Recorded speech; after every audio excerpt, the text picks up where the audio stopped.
무슨 말이에요? 우리 자위대가 마음만 먹으면 한국군이야 24시간도 안 돼 불바다가 될 텐데 대체 무슨 배짱으로 저러는 건지 참 어이가 없네요. 영국 옥스퍼드 공학과를 전공하고 있는 한 여성이 한국을 향해 한국 군사력쯤은 일본 자위대의 압도적인 공격 앞에 불바다가 되어 먼지처럼 사라질 것이라고 이야기하고 있습니다. 하지만 그때 한국은 판타지 국가라고 말하며 한 교수가 진실을 말하기 시작하는데요. 대체 무슨 일이 일어나고 있던 걸까요? 안녕하세요. 저는 현재 영국의 옥스퍼드 대학교에서 공학을 전공하고 있는 사카모토 에리카라고 합니다. 저는 최근 아주 혼란스러운 일을 겪었어요. 그 일로 인해 제 자존심은 완전히 박살나버렸죠. 솔직히 말하자면 요즘 동기들 보기 창피해서 밖에도 잘 나가지 못할 정도랍니다. 그럼에도 불구하고 이렇게 사연을 보내는 이유는 이 경험이 저에게 아주 뼈아픈 교훈을 남겼기 때문이에요. 사실 이렇게 사연을 보내기까지 많이 망설였어요. 제 치부를 스스로 드러낸다는 게 결코 쉬운 일은 아니니까요. 그래도 제 잘못을 외면하고 도망치는 비겁자가 되고 싶지는 않았기에 이렇게 용기를 내서 제 이야기를 들려드리려 합니다. 저는 어렸을 때부터 일본에 대한 엄청난 자긍심을 가지고 있었어요.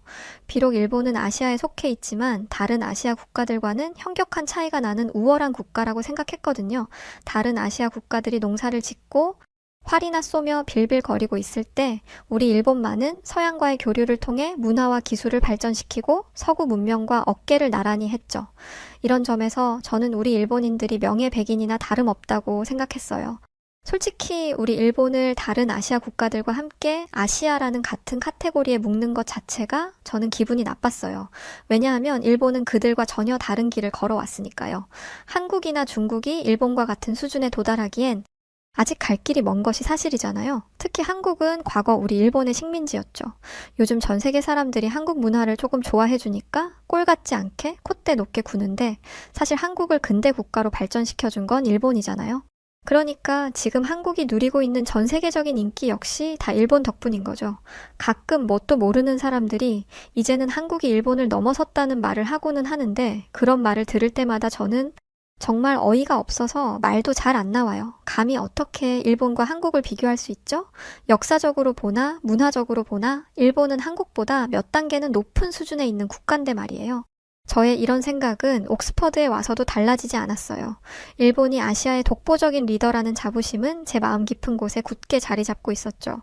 그런데 문제의 그날 제 가치관은 뿌리부터 흔들리게 되었답니다.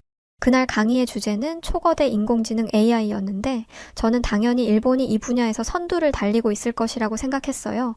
일본은 세계적으로 인정받는 기술 강국이니까 AI 분야에서도 최고 수준일 거라고 막연하게 생각한 거죠. 그런데 교수님이 보여주신 전 세계 AI 기술 순위는 제 예상과 전혀 달랐습니다. 글쎄, 한국이 미국에 이어 세계 2위에 랭크되어 있는 게 아니겠어요? 심지어 일본은 5위 안에 있지도 않더군요. 저는 제가 헛것을 보고 있나 싶어서 눈을 비비고 다시 한번 화면을 봤습니다. 하지만 여전히 화면에 적힌 순위는 변하지 않았어요. 2위 자리에 대한민국이라는 글자가 선명하게 적혀 있었죠. 일본이 아니라 한국이 AI 분야에서 세계 2위라니 이건 도저히 받아들일 수 없는 일이었어요. 아니 이게 말이 돼? 뭔가 잘못된 거 아니야? 저는 그렇게 중얼거리며 주변을 둘러봤어요. 그런데 다른 학생들은 그저 고개를 끄덕이며 결국 저는 벌떡 일어나 교수님께 이렇게 질문했습니다. 교수님, 어떻게 한국 같은 후진국이 AI 분야에서 세계 2위인 것인지 잘 이해가 되지 않습니다. 혹시 자료에 오류가 있는 건 아닐까요? 그러자 교수님은 무슨 뚱딴지 같은 소리를 하냐는 표정을 짓더니 이렇게 답하셨죠. 자료에 오류는 없습니다. 이 자료는 최근 국제연구기관에서 발표된 최신 통계를 가져온 거니까요. 정작 오류는 한국을 후진국이라고 생각하는 학생한테 있는 것 같은데요. 그 순간 학생들이 일제히 저를 쳐다보며 웅성거리기 시작했어요. 어떤 애들은 대놓고 저를 비웃고 있었고 또 다른 애들은 어이없다는 듯 고개를 젓고 있었죠. 저는 창피하기도 하고 화가 나기도 해서 얼굴이 새빨개졌어요. 태어나서 이런 모욕을 당하는 건 처음이었죠. 결국 저는 교수님께 이렇게 따져 묻기 시작했습니다. 교수님의 말씀 납득할 수 없습니다. 한국이 세계 2위인데 일본은 순위권에 있지도 않다니요? 옛날에 일본이 한국을 지배했던 건 알고나 하시는 말씀이세요? 그러자 교수님은 천천히 고개를 저으시더니 이렇게 말씀하시더군요. 애초에 초거대 AI 프로그램을 만들 수 있는 국가가 전 세계에서 얼마 되지 않아요. 안타깝게도 일본은 자체적으로 초거대 AI 프로그램을 만들 기술을 가지고 있지 않고요. 그리고 한국과 일본 사이에 어떤 과거가 있었든 현재 한국은 전 세계를 선도하는 인류 국가죠. 요즘 영국의 젊은 사람들은 한국이 믿을 수 없을 정도로 멋진 나라라면서 판타지 아니냐고 하던데요. 교수님의 말을 들은 저는 너무 어이가 없어서 헛 웃음이 나왔어요. 한국이 전 세계를 선도하다니요? 이게 대체 무슨 말도 안 되는 소리인가요? 교수님은 지금 뭔가 단단히 착각하고 계셨고 저는 억울한 목소리로 이렇게 말했습니다. 과거에 일본은 전 세계 기업 순위 상위권에 14개의 기업을 랭크시킬 정도로 잘 나갔어요. 이 정도는 되어야 인류 국가라고 할 수 있는 것 아닌가요? 그때 한국은 어땠는지 아세요? IMF 터져서 망하기 직전이었다고요. 저는 이쯤이면 교수님도 정신 차리셨을 거라고 믿었어요. 하지만 교수님의 입에서 나오는 말은 제 예상을 아득하게 뛰어넘는 것이었답니다. IMF 얘기를 하면 이 말을 하지 않을 수 없네요. 학생은 한국인들이 IMF를 극복하기 위해 금 모으기 운동을 했다는 걸 알고 있나요? 더 놀라운 것은 이런 일이 한 번만 있었다는 게 아니에요. 과거 한국이 대한제국이던 시절, 그때도 한국인들은 나라가 일본에게 진 빚을 갚기 위해 스스로 국채보상 운동이라는 것을 시작했어요. 당시 천민 계급조차 기부를 했을 정도였고, 세계 어느 국가도 못할 일을 한국은 한 거예요, 학생. 그러면서 교수님은 한국인들의 인성이 아주 훌륭하다며 입에 침이 마르도록 칭찬을 늘어놓았죠. 그런데 교수님의 말을 듣고 있자니 점점 속에서 열불이 나더라고요. 대체 어딜 봐서 한국인들의 인성이 훌륭하다는 것인지 납득이 되지 않았죠.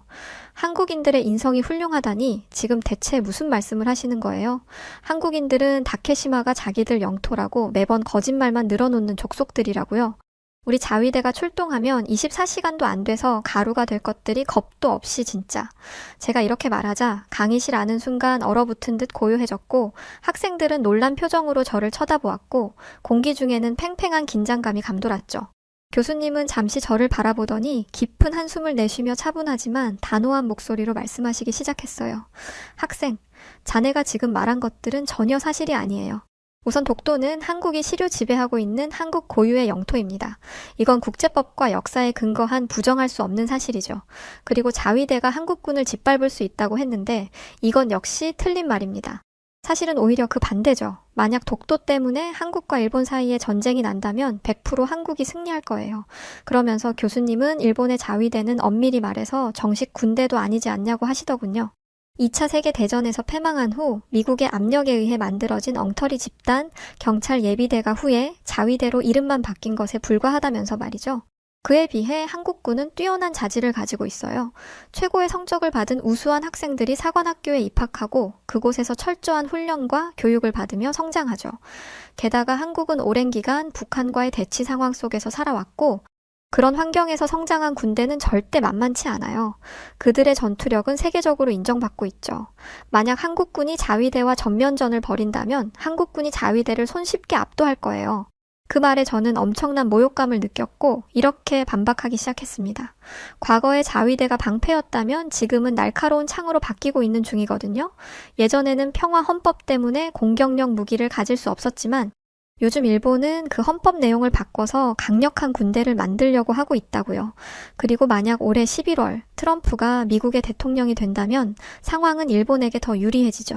트럼프는 현재 일본에게 쌍무적 안보 동맹을 요구하고 있어요.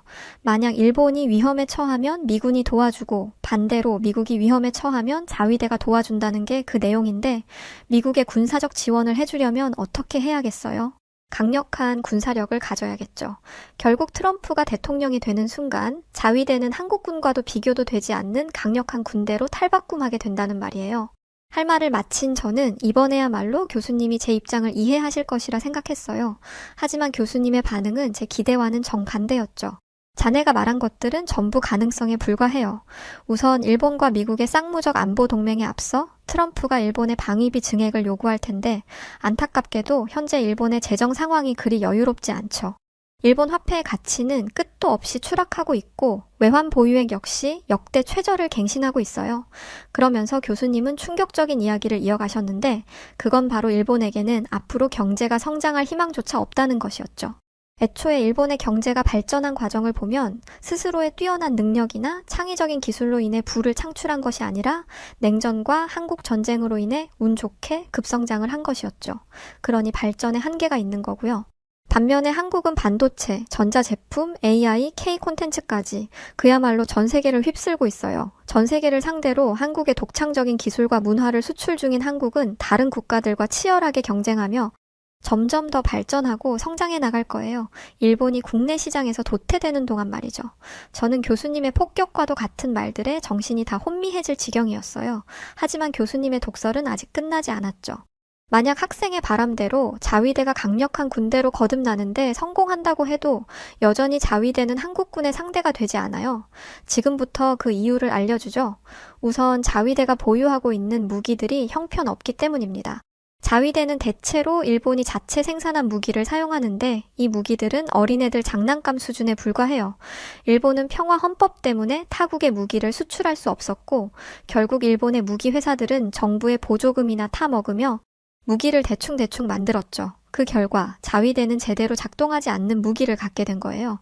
심지어 2021년에는 일본의 최신의 초계기 P1이 첫 비행 후 착륙 중에 활주로를 벗어나는 사고도 있었어요. 교수님의 말이 계속될수록 저는 꼭 나락으로 떨어지는 기분이었어요. 제가 그토록 자부심을 가지고 있던 일본이 이런 형편없는 평가를 받다니 마음이 찢어질 것만 같았죠. 찔끔 나오는 눈물을 애써 삼키고 있는데 교수님은 멈추실 생각이 없어 보였고 괜시리 한국을 두고 한마디 던졌다가 교육 오프닝에서 완벽하게 타켓이 되어 혼쭐이 나야만 했었습니다. 반면에 학생, 잘 들어요. 한국군은 최첨단 무기를 보유하고 있지요. 대표적으로 탄도미사일 현무 시리즈가 있어요. 세계 최고 수준을 자랑하는 이 미사일은 일본 전역을 사정권에 넣을 수 있는 괴물 같은 무기죠. K9 자주포 역시 대단한 능력을 가지고 있는데 기동성과 화력, 그리고 정확성 면에서 이 자주포가 세계에서 가장 우수하다고 평가받고 있어요. 마지막으로 한국은 전자기파를 방출해 적의 모든 전자장비를 무력화시키는 EMP탄도 개발했죠. 만약 실제 전투에서 한국이 이 무기를 사용한다면 자위대의 통신과 지휘 체계는 단숨에 마비될 거예요. 그런데 이 모든 한국의 무기가 세계에서 우수함으로 인정받고 있다는 거죠. 그런데 말이죠, 학생. 일본은 대체 뭐가 있는 거죠? 자위대가 한국과 전면전을 치르면 24시간 만에 불바다가 돼서 먼지가 된다는 생각은 학생이 일본을 사랑하는 마음에 그냥 나온 말이라고 믿겠어요. 교수님의 말에 저는 뭐라 대꾸할 말을 찾지 못하고 눈만 대굴대굴 굴리고 있었죠. 그때 저와 같은 일본인인 하루키가 조용히 작은 쪽지 하나를 내밀었어요. 거기에는 해군이라는 단어가 쓰여 있었죠. 그러고 보니 어디선가 자위대의 해군이 한국의 해군보다 훨씬 강력하다는 말을 들은 것 같았어요. 저는 언제 기죽어 있었냐는 듯 금방 자신감을 되찾고 이렇게 말하기 시작했죠. 다른 건 몰라도 해상 자위대가 한국의 해군은 이길걸요? 일본의 해상 자위대는 아시아에서 가장 강력한 무력을 보유하고 있다고 알고 있거든요.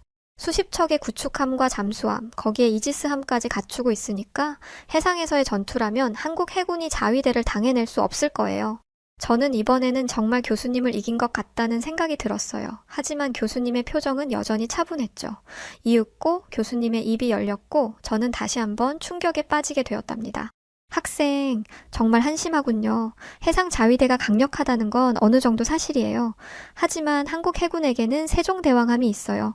세종대왕함은 단순한 전투함이 아닌 떠다니는 방공기지나 다름없어요.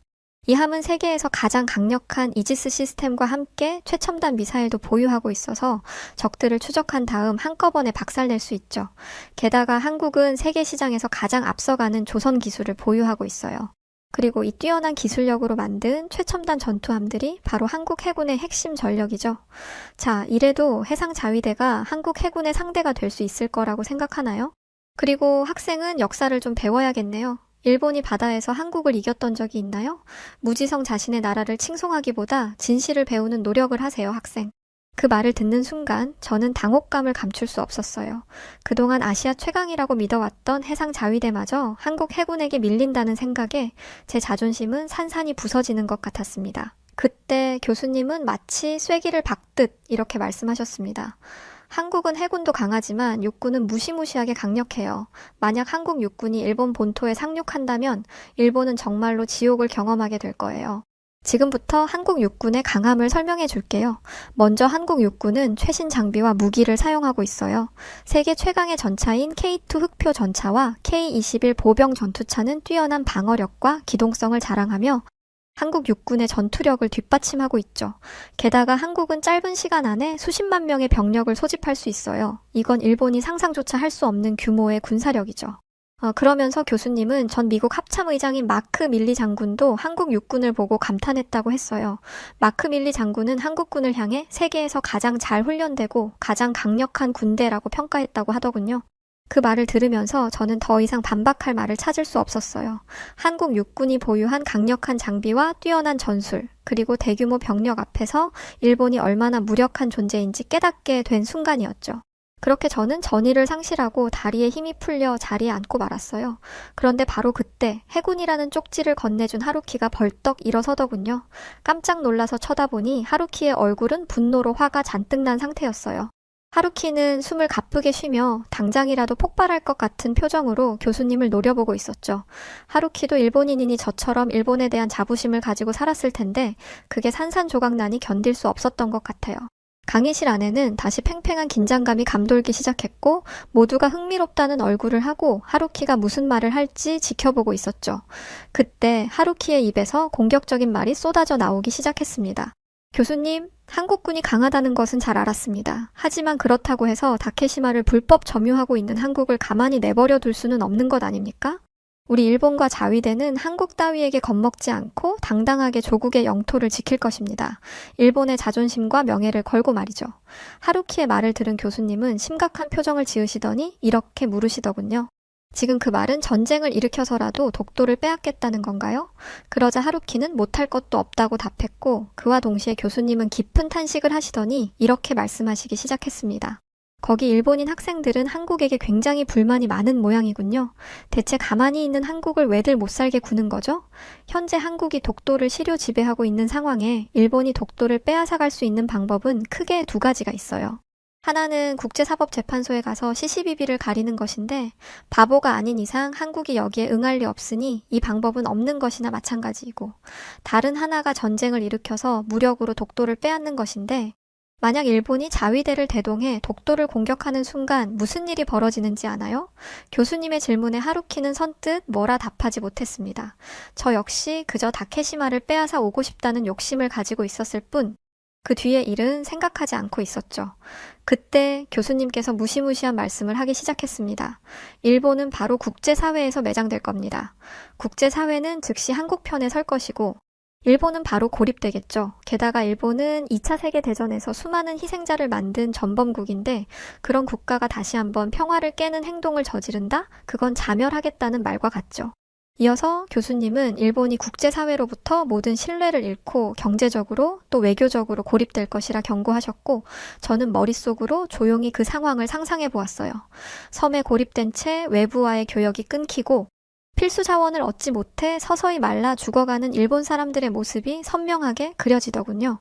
눈앞에 펼쳐진 그 끔찍한 상상은 너무도 현실적이어서 저도 모르게 몸이 떨리기 시작했습니다. 그동안 저는 자위대만 강력해지면 그 힘으로 모든 것을 해결할 수 있을 거라고 생각했지만 그게 얼마나 어리석은 착각이었는지 깨닫는 순간이었어요. 그때 아직 정신을 차리지 못한 하루키가 이렇게 말하더군요. 전쟁은 원래 고통과 희생을 기본 바탕으로 하는 거 아닌가요? 일본의 영광을 위해서라면 그 정도 각오도 마땅히 해야 하는 거 아닐까요? 당연히 그래야죠. 아무리 같은 일본인이라지만 어떻게 저런 위험한 발언을 할 수 있는 것인지 아연실색하여 하루키를 바라보았죠. 그러고 보니 하루키는 일본 자민당 의원의 아들이었는데 그래서 그런지 저보다 훨씬 강경한 태도를 가지고 있었어요. 하루키는 고집스러운 얼굴로 계속해서 교수님을 노려보았고 그가 쉽게 뜻을 굽힐 것 같지 않자 교수님은 어쩔 수 없다는 표정을 지으시더니 다시 입을 여셨습니다. 좋아요, 하루키 학생. 학생들과 이야기하다 보니 한국을 제가 대변하고 있었는데 혹시 여기 한국인 학생이 있다면 손 들어보세요. 그러자 앞자리 쪽에 12명의 한국인 학생들이 손을 들었습니다. 교수님은 한국인 학생들에게 지금 하루키 학생의 말에 대변할 수 있는 학생이 있다면 마이크를 잡고 이야기해보실래요? 라고 이야기했고 그 중에 김희정이라는 여학생이 손을 들고는 마이크를 잡더니 이렇게 말했습니다. 자꾸 독도 이야기하는데 하루키 씨 독도가 어디에 있습니까? 아시나요? 답변해보세요. 하루키는 김희정 학생의 말에 당황한 듯 보였어요.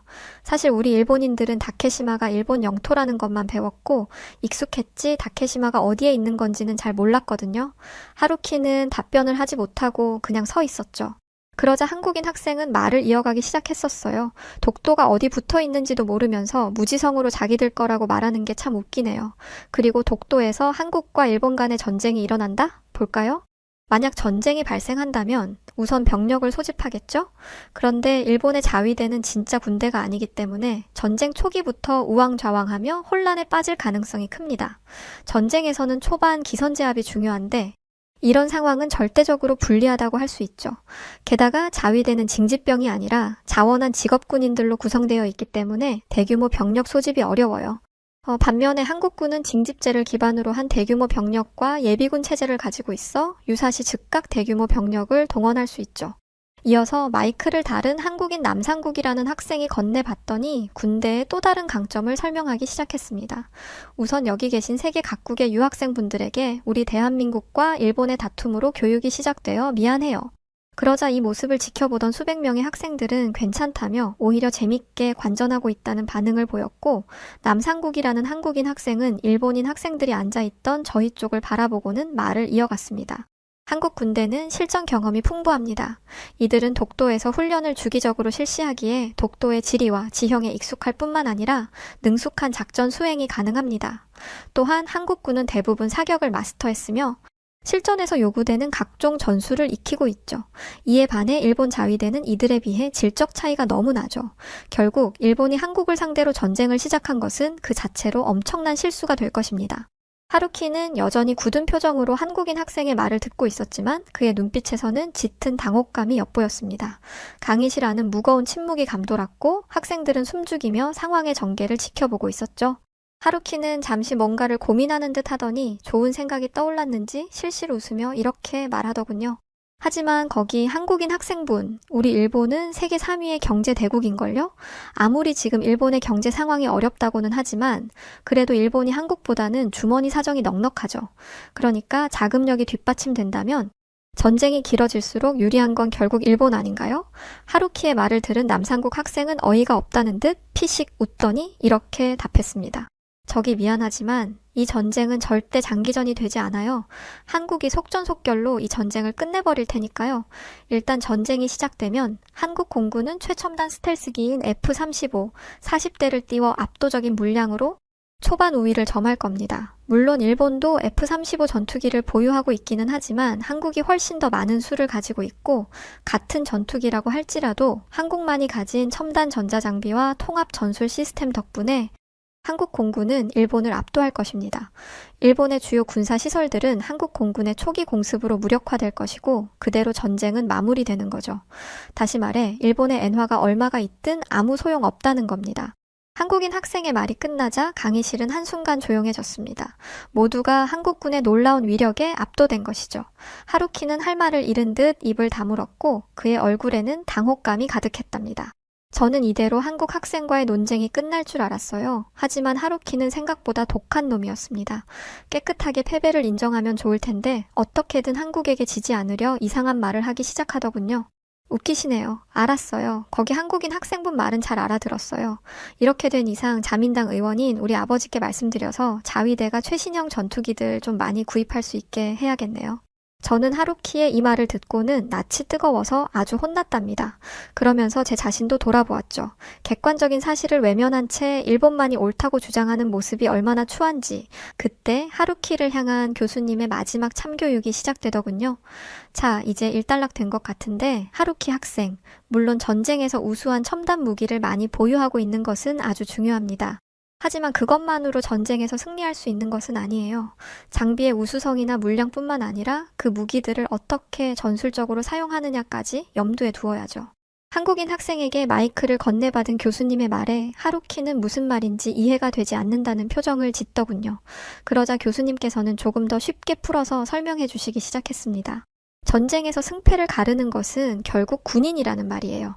아무리 첨단 무기가 많이 있어도 그 무기를 활용하는 군인의 자질이 뛰어나지 못하면 전쟁에서 결코 승리할 수 없죠. 그리고 바로 그 중요한 요인을 한국군은 가졌고 일본 자위대는 가지지 못했어요. 한국군에는 조커 역할을 하는 특전사들이 있거든요.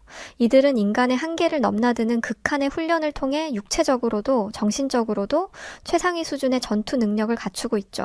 한국의 해병대, UDT, 특수전투부대 등 한국의 특전사들은 적진 깊숙이 침투하여 적장을 제거하거나 주요 군사시설을 파괴하는 변칙적인 임무를 수행합니다. 이들의 작전이 성공하느냐 실패하느냐에 따라 전쟁의 승패가 갈릴 정도로 특전사들의 역할은 대단히 중요하죠. 그런데 일본 자위대에는 특전사가 없죠. 실전에서 이건 치명적인 약점으로 작용할 겁니다. 하루키는 이번에는 교수님께 반박하지 못하고 침울한 표정이 되었어요. 그도 그럴 게 무기가 부족하면 돈 주고 사면 해결이 되지만 수년에 걸쳐 키워낸 엘리트 군인은 가지고 싶다고 가질 수 있는 것이 아니니까요. 실제로 한국은 이번 파리올림픽에서 양궁, 사격 등 초점을 맞추고 정확한 관역에 명중시키는 종목을 모두 휩쓸었습니다. 한국의 DNA가 있다는 거죠. 그런데 수년을 훈련한 특전사라 말 다 한 거죠. 결국 하루키는 자신의 패배를 인정할 수밖에 없었어요. 그날 오후 강의가 끝나자마자 하루키는 서둘러 짐을 챙겨 강의실을 빠져나가 버렸고 저는 도망치듯 강의실을 떠나는 그의 뒷모습을 보며 복잡한 기분이 들었습니다. 사실 저 역시 마음이 편하지만은 않았어요. 언제나 자랑스럽기만 했던 내 나라가 사실은 그렇게 대단치 않았다는 것을 알게 되었는데 어떻게 괜찮을 수 있겠어요. 엄청 충격적이고 당황스러웠죠. 자존심이 상해서 마음이 무겁기도 했어요. 그런데 한편으로는 뭔가 알을 깨고 나온 듯 상쾌한 기분도 들었어요. 진짜 세상을 알게 된 기분이랄까요? 지금까지는 아주 좁은 세상에서 제가 믿고 싶은 것만 믿으며 살아왔었는데 오늘에 와서야 교수님 덕분에 세상을 더 올바른 시각으로 보게 된 것 같아요. 이제는 더 객관적이고 냉철하게 세상을 바라보려고 합니다. 어쩌면 이 깨달음이 옥스퍼드에서 얻어가는 가장 큰 수확이 될지도 모르겠네요. 이제 이 긴 글을 마무리하며 여러분께 한 가지 부탁을 드리고 싶은데요. 생각해보니까 저는 이제까지 살면서 한국인 친구를 사귀어 본 적이 없더라고요. 물론 여러분께서 보시기에 못나고 부족하게 느껴지시겠지만 그래도 괜찮으시다면 저와 친구가 되어주지 않으실래요? 위기가 닥치면 더 단단해지고 식민지 시절과 전쟁의 폐허를 넘어 첨단 기술의 선두주자로 우뚝 서고 문화로 전 세계의 사랑을 받는 대단한 한국인들을 조금 더 가까이서 알아가고 싶어요. 솔직히 사연을 보내야 하나 말아야 하나 고민을 엄청 많이 했는데 해외 사람들도 많이 보고 한국인 분들도 많이 본다는 이야기를 듣게 되어서 용기 내어 이렇게 사연을 보냈습니다. 그리고 가만히 있는 한국을 자꾸 들먹여 죄송합니다. 네, 오늘 사연 여기까지인데요. 뒤늦게라도 뭔가 반성하는 것 같은 모습을 보여줘서 다행이라는 생각이 드네요. 그러게 가만히 있는 한국을 왜 건드려서 이 사달을 만드셨나요? 앞으로는 그러지 않으셨으면 좋겠어요. 자, 그럼 오늘 사연 어떻게 들으셨나요? 사연이 재밌으셨다면 구독과 좋아요 부탁드리고요. 저는 사연을 전달해드렸던 여우튜브 송은지였습니다. 끝까지 시청해주신 분들 모두 고맙습니다. 더 좋은 영상으로 돌아올게요. 우리 구독자분들 모두 감사하고 늘 사랑합니다. 당신만의